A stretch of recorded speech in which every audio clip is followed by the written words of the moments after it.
ever since we went to Waterval, a beautiful place here in Belgium where you can stay in the forest and relax in this gorgeous looking fantasy wooden cabins.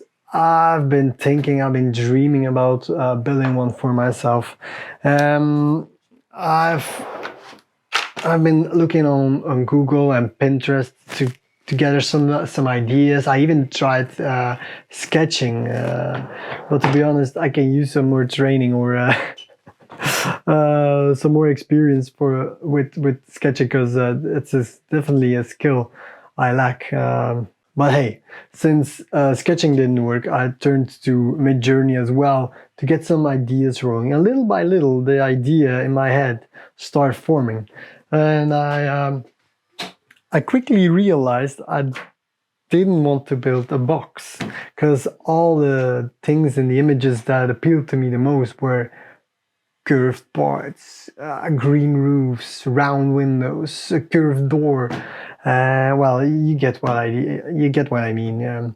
All these fantasy-looking Hobbit style, Elvish style cabins. So little by little, the idea formed in my head. But to be completely honest, this is out of my league. Well, I think I have the necessary skills, but I have never ever built anything in this scale, nor have I ever built curved walls or an arched door or or the roof. Oh my god, the roof, that's gonna be a whole other ballpark. The beams I bought for the roof, yeah, my brother tried lifting them and we couldn't move them 3 or 4 meters. It's crazy heavy. So if you have any ideas of lifting heavy beams manually without a crane, well, let me know down below. Not knowing how to do something has never stopped me before. So as you can see,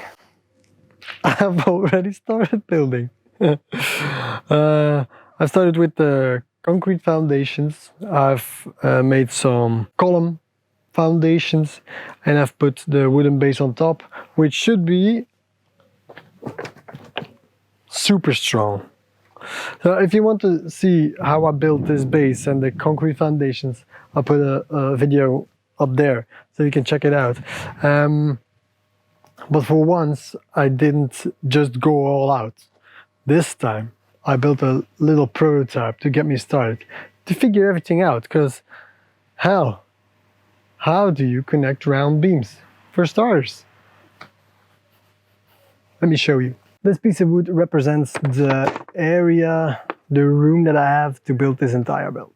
And the wooden dowels, they represent the concrete columns that I've already put in the ground. These will lift the entire tiny house up from the ground. Why did I want a floating tiny house? No idea. But I really like the idea though. So that's why I started with these. These will be concrete columns. They'll go about, well, a little over 70 centimeters deep. And they'll, as you can see, they lift up from the ground about 30 centimeters.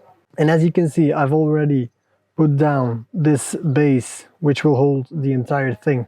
And these are pretty easy. This is construction lumber, and I've used some really neat tricks to keep everything nice and level. For the main part of this build, I'll be using chestnut. It's readily available, it's quite affordable, and it will hold up to the weather here in Belgium quite nicely as well. So I'm pretty sure this will not only make the cabin look really good, because they'll be for sure be a part of the final design, or at least the final look. I think it will be super cool to see this come alive. As far as the connection goes, for me that's the hardest part, because I think I'll be going for mortise and tenon joints, which won't be easy on round stucco. I've never done it before, but I've went looking on YouTube to find some information, but I also bought a book to get really down to the nitty-gritty about the layouts for these joints. And once we can get all this going, I think it will look really cool.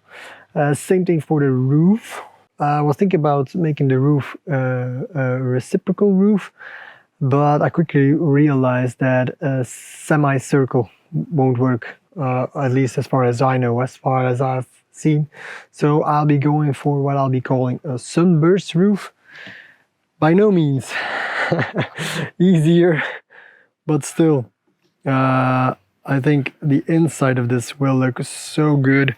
All of these long beams will be visible from the inside, so I think it will make quite yeah, pleasant look, quite nice aesthetics from the inside. So I think I have all my boxes checked. Round timber, round curved walls,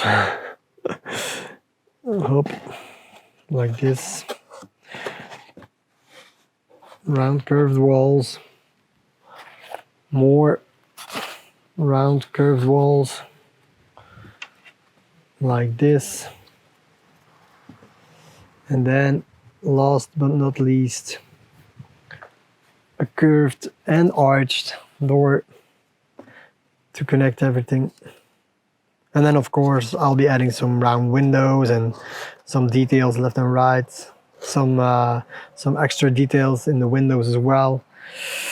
But hey, that will finish up the video for this first part of the series. Don't worry, this will be quite an adventure, but I'll take you along for the ride, and I hope you can learn from my mistakes. If you do have any questions, feel free to comment down below. If you have some inputs concerning strength or safety concerns, please comment down below as well, so I can take them into account. But you can also hit me up on Instagram. I'm posting there basically all the time, so feel free to contact me there as well. But for now, I hope to see you next time. Bye.